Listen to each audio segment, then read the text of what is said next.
గూడెం పోయినా గుండె ధైర్యాన్ని మీరు కోల్పోకండి, మేమున్నాం మీకు. గూడెం పోయినంత మాత్రాన్ని ఎవరు గుండె ధైర్యం కోల్పోవాల్సిన అవసరం లేదు. బీఆర్ఎస్ పార్టీ మీకు అండగా మేమందరం కూడా మిమ్మల్ని కాపాడుకుంటాం. ఎవరైతే ఎమ్మెల్యేలు ఇలా పార్టీ మారినరో వాళ్ళు మాజీలు అయ్యేదాకా నిద్రపోయేది లేదు, వాళ్ళని వదిలిపెట్టేది లేదు. ఇలా ఖచ్చితంగా వాళ్ళు ఏదో రోజు మాజీ కావాల్సిందే, వాళ్ళని మాజీ చేసేది ఖాయం. ఆయనకు మనసు ఎట్లొచ్చింది మైపాల్ రెడ్డికి? అరే నిన్ను 3 సార్లు ఎమ్మెల్యేగా టికెట్ ఇచ్చి నిన్ను గెలిపించి ఇంత గౌరవిస్తే పార్టీ మారడానికి మైపాల్ రెడ్డికి మనసు ఎట్లొచ్చిందని నేను అడుగుతా ఉన్నా. ఇది న్యాయమా అని నేను అడుగుతా ఉన్నా. ఇది నీకు తగునా అని నేను అడుగుతా ఉన్నా. ఒక తల్లిలాగా పార్టీ నిన్ను దగ్గర తీసుకున్నది. ఆనాడు వైసీపీలో నీకు అవకాశం రాక ఇబ్బంది పడితే గుండెకు హత్తుకొని నిన్ను టికెట్ ఇచ్చి గల్లీ గల్లీ తిరిగి ఇవాళ గెలిపించుకొని కాపాడుకున్నది బీఆర్ఎస్ పార్టీ. నీకు ఎట్లా మనసు వచ్చిందని నేను అడుగుతా ఉన్నా.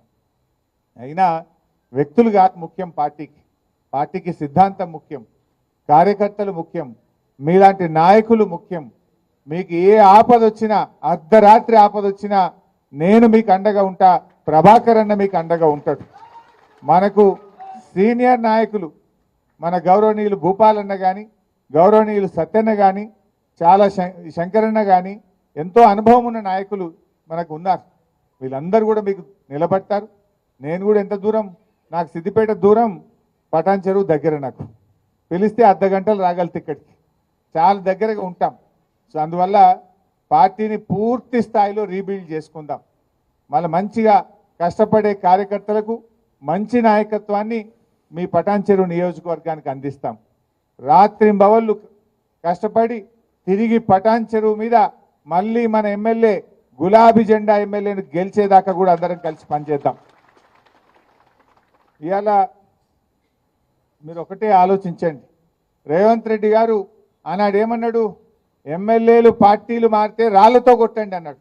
ఇవాళ ఆయనే పోయి కండువాలు కప్పుతుండు ఇళ్ళకి పోయి. నువ్వేం మాట్లాడినా, నువ్వేం చేస్తున్నావు ఇవాళ ప్రజలు గమనిస్తూ ఉన్నారు. ఇవాళ రుణమాఫీ విషయంలో కూడా ఏం చేసిండ్రు? కోతలు పెట్టే కార్యక్రమం చేసిండ్రు. నిన్న జీవోలనేమో రేషన్ కార్డు ఆధారంగానే రుణమాఫీ చేస్తాము అని జీవోలో ఇచ్చింది. అంటే రేషన్ కార్డు ఆధారంగా కుటుంబాన్ని గుర్తిస్తాం, కుటుంబానికి ఒక రుణమాఫీ చేస్తాము అని చెప్పి జీవోలో ఇచ్చింది. ప్రజల్లో వ్యతిరేకత వస్తే మాటల్లో ఏం చెప్తున్నారు? లేదు లేదు రేషన్ కార్డు అవసరం లేదు, పాస్బుక్ ఆధారంగా చూస్తామని మాటలు చెప్తున్నారు. మాటలు నడవయి కదా, నీ జీవో మార్చు.